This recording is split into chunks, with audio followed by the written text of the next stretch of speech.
साहब हमें ये भी बताएं कि हर मुल्क इंडिया के साथ वीजा फ्री एग्रीमेंट कर रहा है। वो है रशिया ने इंडिया को फ्री वीजा जो है ऑफर किया है, वीजा फ्री फॉर टूरिज्म। पहले ईरान ने कहा इंडिया को कि आ जाएं, अब रशिया जो है वो वीजा फ्री ट्रैवल एग्रीमेंट कर रहा है। अब इंडियन लोग ग्रुप्स में जो जाकर रशिया को एक्सप्लोर कर सकते हैं बिना किसी वीजा के।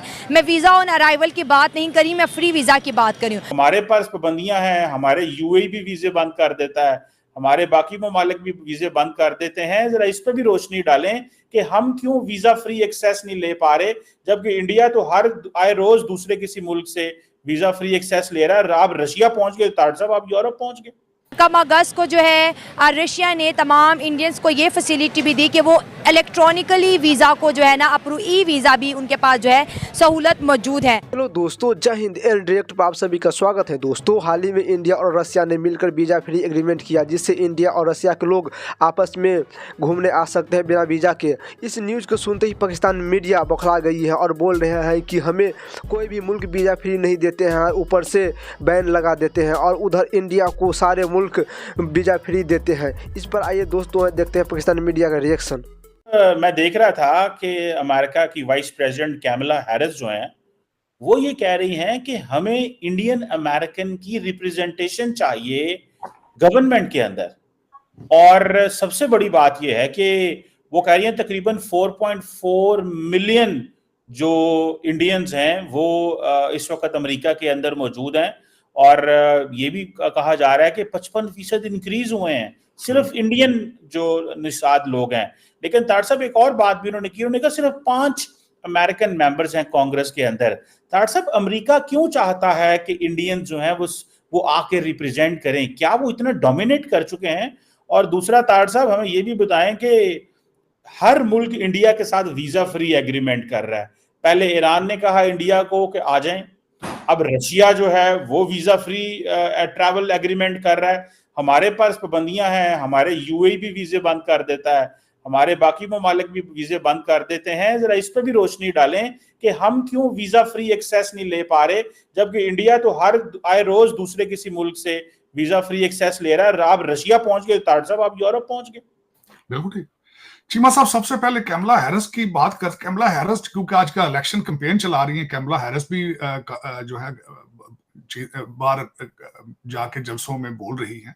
एक ऑर्गेनाइजेशन है जो उन्होंने, जिसमें वो खुद काफी एक्टिव हैं, वो है उनकी साउथ एशियन इम्पैक्ट उसका नाम है।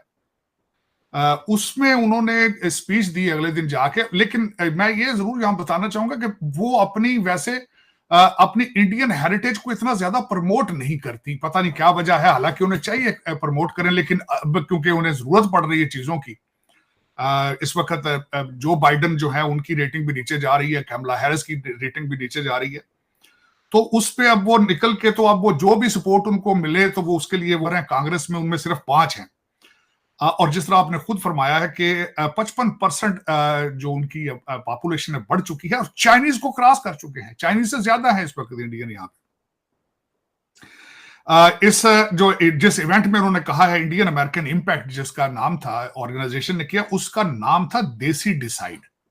देसी डिसाइड, उस पे उन्होंने ये सारे अदादो शुमार जो शेयर किए। मैं यहां बताना चाहूंगा, जो बाइडन की रेटिंग जो है अकॉर्डिंग टू आपी एक ऑर्गेनाइजेशन है, उनकी 43% है, नीचे जा चुकी है। कैमला हैरिस की 2022 में 62% थी, अब 2023 में उनकी 56% हो चुकी है। लेकिन इस इवेंट में जो सबसे ज्यादा सिग्निफिकेंट जो बात मैं करना चाहूंगा, जो एक बड़ी रिमार्केबल है, एक यहां पे ऑर्गेनाइजेशन है जिसको कहा जाता है हिंदूज फॉर ह्यूमन राइट्स। वो उन्होंने इस इवेंट में शिरकत की, लेकिन एहतजाजन वॉकआउट किया। वो वॉकआउट किया उन्होंने, और फिर उन्होंने खासकर उनके जो हेड थे उनमें स्टेटमेंट भी दी कि हमारी जो रवायात है, महात्मा गांधी और डॉक्टर BR अम्बेडकर जो है उन्होंने ह्यूमन राइट्स पे दी है, और आप जो गाजा में कर रहे हैं, this is against the human rights. बहुत बड़ी बात, बहुत बड़ी बात। लेकिन चीमा साहब, देखा जाए तो इस वक्त मैं जिस तरह मुसलसल कहता हूं, डिफरेंस मेजर ये है कि पढ़े लिखों लोगों का आना, अनस्किल्ड लेबर का जाना कहीं पे, इट्स अ बिग डिफरेंस। और मैं आपको जिस तरह पहले बताता हूं मैं बल्कि अभी कंपैरिजन करना चाहूंगा कि इस वक्त इश्यूज हमारे डिफरेंसेस क्या है, दूसरे इमिग्रेशन का और इंडियन इमिग्रेशन का डिफरेंस क्या है। चीमा साहब, हमारे लोग ज्यादातर जो पाकिस्तानी आ रहे हैं, ज्यादा पंजाबी आ रहे हैं, डंकियां लगा के आ रहे हैं। अब तो बल्कि इंडिया ने फिल्म बना दी डंकी, इतनी पॉपुलर चीज है डंकी, लेकिन पंजाबियों की, क्योंकि वो पंजाब बेस सारा, बल्कि उस मूवी की स्टोरी भी सारी पंजाब बेस है। और पंजाबी हमारे भाईजान यहाँ सारे आते हैं, वो दो ही काम करते हैं, टैक्सी चलाते हैं या ट्रक चलाते हैं। उससे प्रमोट होते हैं तो एक काम करते हैं, लिकर स्टोर ले लेते हैं या गैस स्टेशन ले लेते हैं। ये दो का, इससे आगे ग्रो ही नहीं कर पा रही कम्युनिटी आगे से, क्योंकि फुकदान है तालीम का। और यहां से पैसे कमाएंगे, यहां बैड माउथ करेंगे अमेरिका को, पैसा सारा पाकिस्तान और पंजाब भारत भेजेंगे, वहां पे कोठियां बनाएंगे, उन कोठियों में गधे बंधे होते हैं बाद में, या रिश्तेदार उनमें रहते हैं, फिर उन पे कब्जे होते हैं, फिर सारा टोटल एक बहुत पुराना एक रिपल इफेक्ट चल रहा है कम्युनिटी के अंदर तालीम के फुकदान की वजह से। शुरू टैक्सी से करेंगे, ट्रक ड्राइविंग से करेंगे, प्रमोशन पे लिकर स्टोर ले लेंगे या प्रमोशन पे गैस स्टेशन ले लेंगे, इससे आगे नहीं जा पा रहे। उनकी सेकंड जनरेशन, थर्ड जनरेशन भी इसी चीज के अंदर है, तालीम नहीं है। बच्चे जो हैं वो यो यो करते फिर रहे हैं, उनका कोई डजन उसमें कोई क्लास नहीं आ रही है। लेकिन दूसरी साइड के हमारे कराची के हजरात पढ़े लिखे जो कि इंडिया से माइग्रेट करके आए हैं, तालीम लेकर आएंगे, भारत की दूसरी स्टेटों से लोग आएंगे, डिग्रियां साथ लेकर आएंगे। मैं उनको अब इमिग्रेंट भी नहीं कहता, टेक्नोक्रेट कहता हूं। और इस वक्त जोर है वॉशिंगटन डीसी में उन्हीं टेक्नोक्रेट्स का है, उन्हीं तालीम याफ्ता लोगों का है, चाहे वो इंडियन इंस्टीट्यूट ऑफ टेक्नोलॉजी से पढ़े हों या फिर यहाँ एज ए स्टूडेंट आए हों और उन्होंने कंप्यूटर साइंस में पढ़ा हो, उन्होंने दूसरे साइंस सब्जेक्ट में पढ़ा हो, स्टेम सब्जेक्ट में पढ़ा हो। इस वक्त they are on the top of everything, richest community, strong influence. और फिर दूसरा उसके बाद जो मोदी साहब ने तोहफा दिया है भारत को नेशनलिज्म का, तो वो भी दे आर नेशनलिस्ट इंडियन, चाहे अमेरिकन भी होंगे लेकिन they have a soft corner with Bharat.